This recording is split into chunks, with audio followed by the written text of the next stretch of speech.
जय हिंद दोस्तों, एक बार फिर से आपका स्वागत है आर के मौर्य कॉमर्स क्लासेज में।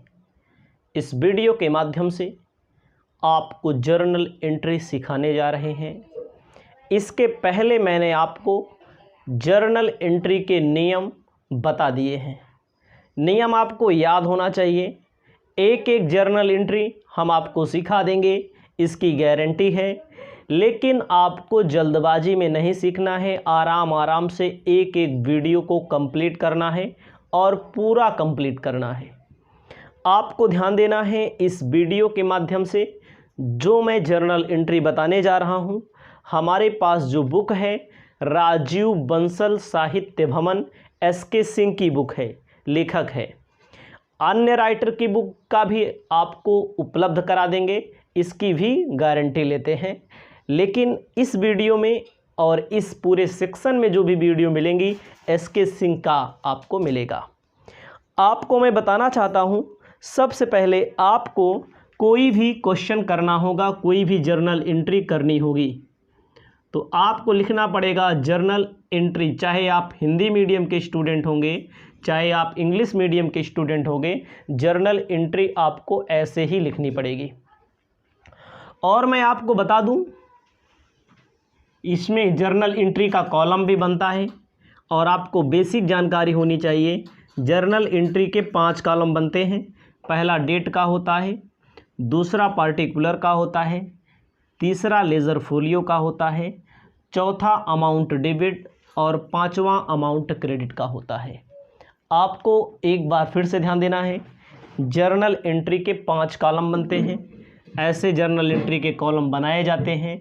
आपको मैं बता दूं, डेट लिखा जाता है, यहाँ पर पार्टिकुलर लिखा जाता है, यहाँ पर लेजर फोलियो, यहाँ पर अमाउंट लिखा जाता है रुपए में, डेबिट ए अमाउंट डेबिट होता है, डेबिट का मतलब रेडी, ए अमाउंट क्रेडिट लिखा जाता है।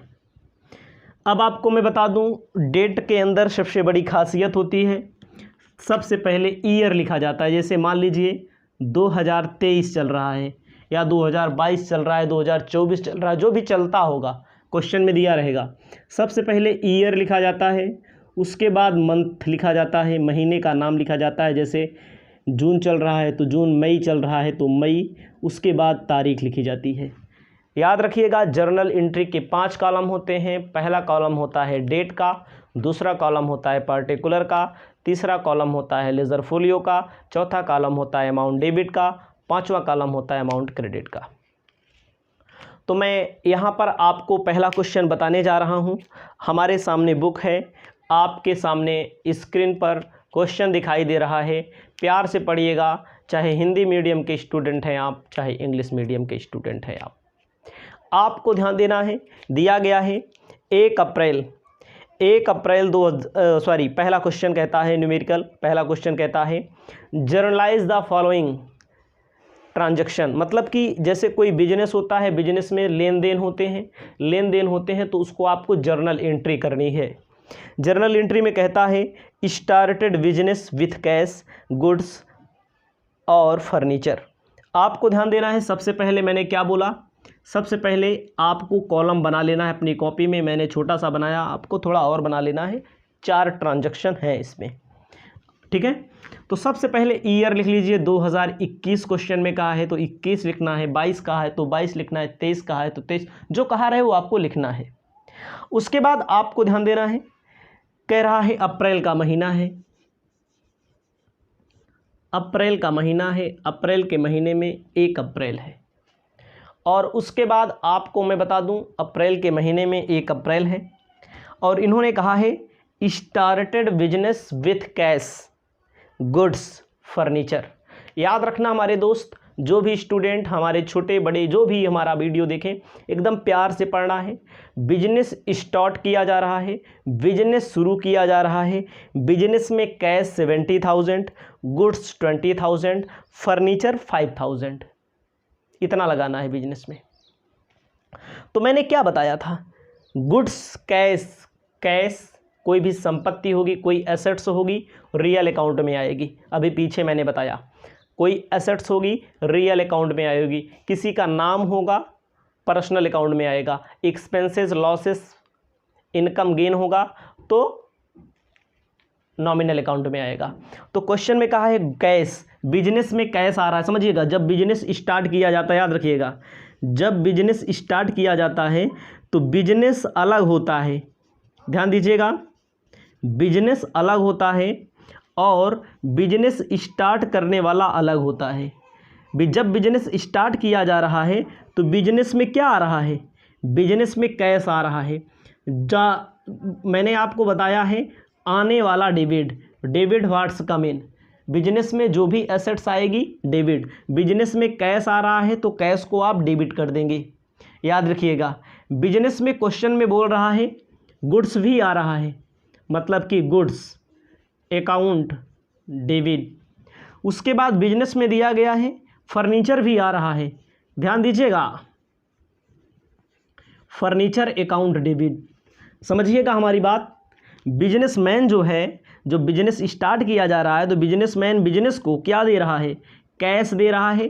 कितने रुपए का कैश दे रहा है, 70,000 रुपीज़ का। यानी कि बिजनेस में आया, मैंने नियम बताया है रियल अकाउंट का, बिजनेस में जो भी एसेट्स आती है उसको डेबिट करते हैं, बिजनेस में जो भी एसेट्स आती है उसको डेबिट करते हैं। बिजनेस में जो भी एसेट्स, कैश बिजनेस की एसेट्स है, आने वाले को डेबिट करते हैं। गुड्स बिजनेस की एसेट्स है, गुड्स मतलब कितना आया सामान, 20,000 बिजनेसमैन ने गुड्स लगा दिया बिजनेस में, 5,000 रुपये का बिजनेसमैन ने फर्नीचर लगा दिया, कितना हो जाएगा, समझिएगा, बिजनेस में कैश आया, बिजनेस में गुड्स आया, बिजनेस में फर्नीचर आया, सब है रियल अकाउंट। हम आपको थोड़ा समझाने के लिए पहले लिख रहे हैं, आपको गंभीरता से नहीं लेना है अभी।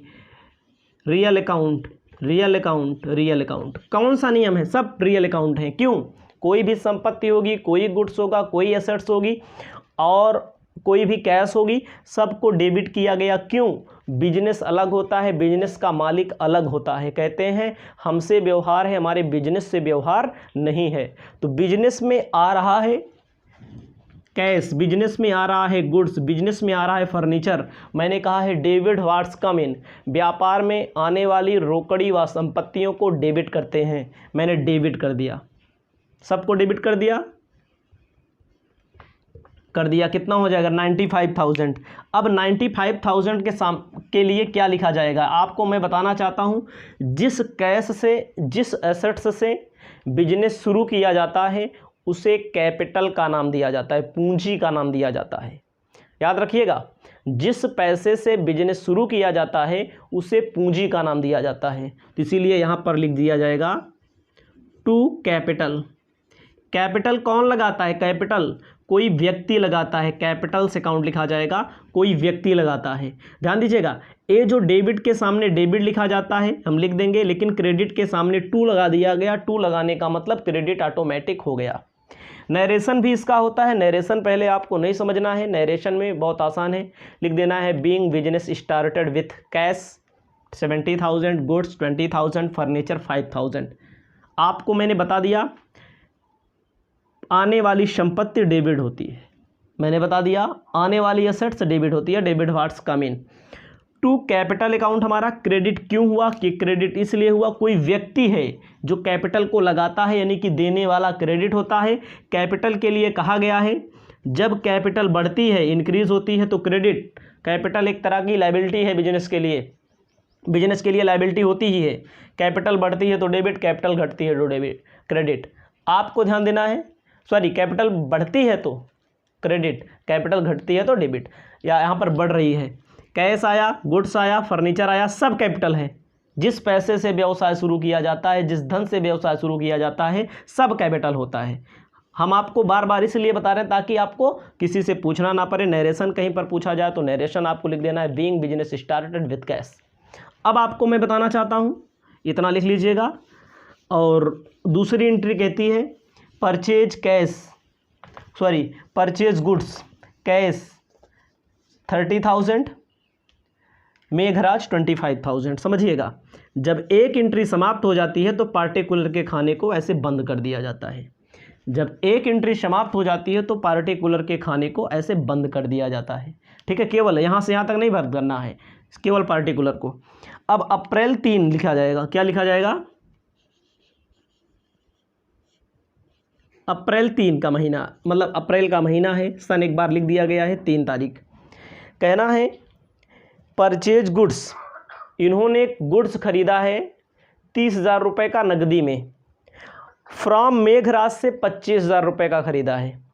ध्यान दीजिएगा, जब नकद खरीदा जाए तो हमारे पास गुड्स आ रहा है, तो लिखा जाएगा, ऐसे लिखा जाएगा, गुड्स परचेज किया जाता है तो हमारे पास गुड्स आएगा, जब परचेज किया जाता है तो परचेज लिखा जाता है, purchase account debit. Goods purchase किया गया, लिखा जाएगा परचेज अकाउंट डेबिट। कह रहे हैं कैश, कैश का मतलब होता है नकदी में, नकदी में खरीद रहे हैं 30,000 रुपये का, टू कैश क्रेडिट 30,000।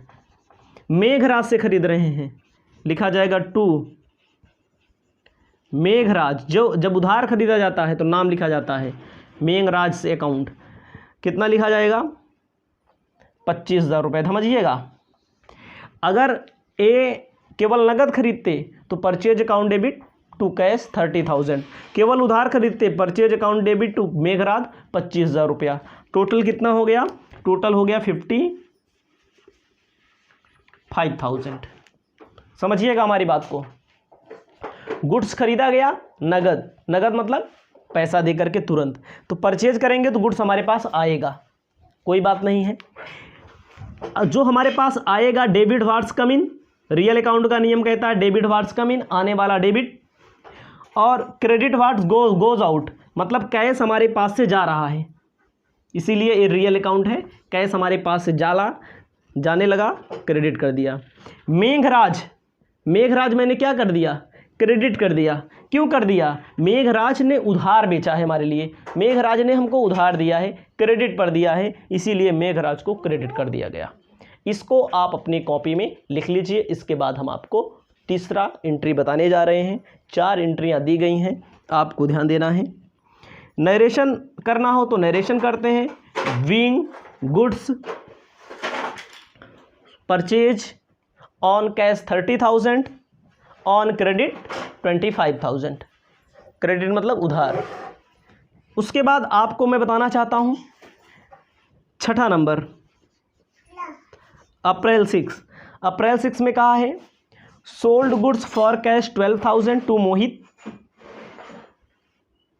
मोहित 18,000। मतलब यहाँ गुड्स खरीदा गया, यहाँ पर बेचा जा रहा है, बेचा जा रहा है। जब बेचेंगे तो कैश आएगा, कैश अकाउंट डेबिट। जब सेल किया जाता है तो कैश आता है। इन्होंने सेल किया है 12,000 रुपये का, 12,000 रुपया आया। हमने गुड्स बेचा, हमने गुड्स बेचा 12,000 रुपये का नगद में।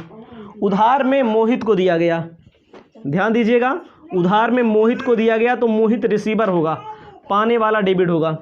कितने रुपए का दिया गया? ध्यान दीजिएगा, कितने रुपए का दिया गया? 18,000 रुपये का। समझिएगा हमारी बात को। गुड्स खरीदा गया, गुड्स बेचा गया, कैश बेचेंगे तो कैश आएगा हमारे पास, ठीक है। और मोहित को दिया गया। मोहित जहां नाम आ जाए, जहां किसी व्यक्ति का नाम आ जाए, कंपनी का नाम आ जाए, माना जाता है उधार। ये हमारा पर्सनल अकाउंट होगा, यानी कि हमारे पास कैश आने पर डेबिट होगा और मोहित देने वाला है, मोहित पाने वाला है, और हमारे पास से गुड्स चला जाएगा। कितने रुपए का गुड्स चला जाएगा? 30,000 रुपये का। इसको आप अपनी कॉपी में सबसे पहले लिख लीजिए। एक एंट्री और है भी इसमें, इसको भी आपको ध्यान देना है। तो एक एक एंट्री करेंगे, बहुत सारे वीडियो हैं हमारे पास, यूट्यूब पर भी हैं, वैसे भी हैं, आप देखेंगे तब आपको बेहतर ढंग से समझ में आएगा। इसको पहले लिखिए। एक जनरल एंट्री और है, उसको भी हम करने का प्रयास करते हैं, हम आपको बताने का काम करते हैं। हम इससे भी सरल वे में बताए हैं, लेकिन जो क्वेश्चन जब मिल जाता है तो क्वेश्चन के हिसाब से भी चलना पड़ता है, इसको भी याद रखना है। ऐसा नहीं जो क्वेश्चन मिल गया पहला क्वेश्चन ही हम आपको बता रहे हैं, ठीक है।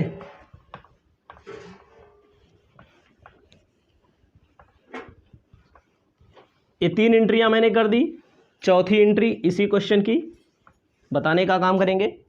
कहता है रेंट पेड मुकेश को रेंट पेड किया गया 2000 रुपये का, वेजेज पेड दिया गया 600 रुपये का। ध्यान दीजिएगा, उसी कॉलम के अंदर आपको लिखना है तारीख 8 अप्रैल 8। रेंट पेड किया गया, लिखा जाएगा रेंट अकाउंट डेबिट। कह रहे मुकेश को पेमेंट किया गया, इसमें किसी नाम नहीं लिखा जाता। अगर कोई रेंट पेड किया गया, कोई खर्चा पेमेंट किया गया, कोई इनकम हुई, तो इसमें रेंट अकाउंट डेबिट कितना पेमेंट किया गया इन्होंने, रेंट अकाउंट डेबिट 2000 रुपया नगद रेंट पेमेंट किया जाता है। वेजेज अकाउंट डेबिट 600 रुपया 600, यानी कि रेंट हमारा कौन सा खाता है, रेंट हमारा कौन सा अकाउंट है, रेंट हमारा नॉमिनल अकाउंट है, वेजेज हमारा नॉमिनल अकाउंट है, और हमारे पास से कैश चला गया। कितना हो जाएगा 2600। यानी कि rent account debit, wages account debit सब नॉमिनल अकाउंट है। ये पैसा जो जाएगा हमारा रियल अकाउंट है। लिखा जाएगा narration being rent 2000 wages 600 paid. आपको मैंने एक क्वेश्चन बता दिया, पहला क्वेश्चन समाप्त होता है। इसके बाद आप पढ़ेंगे सेकंड नंबर क्वेश्चन।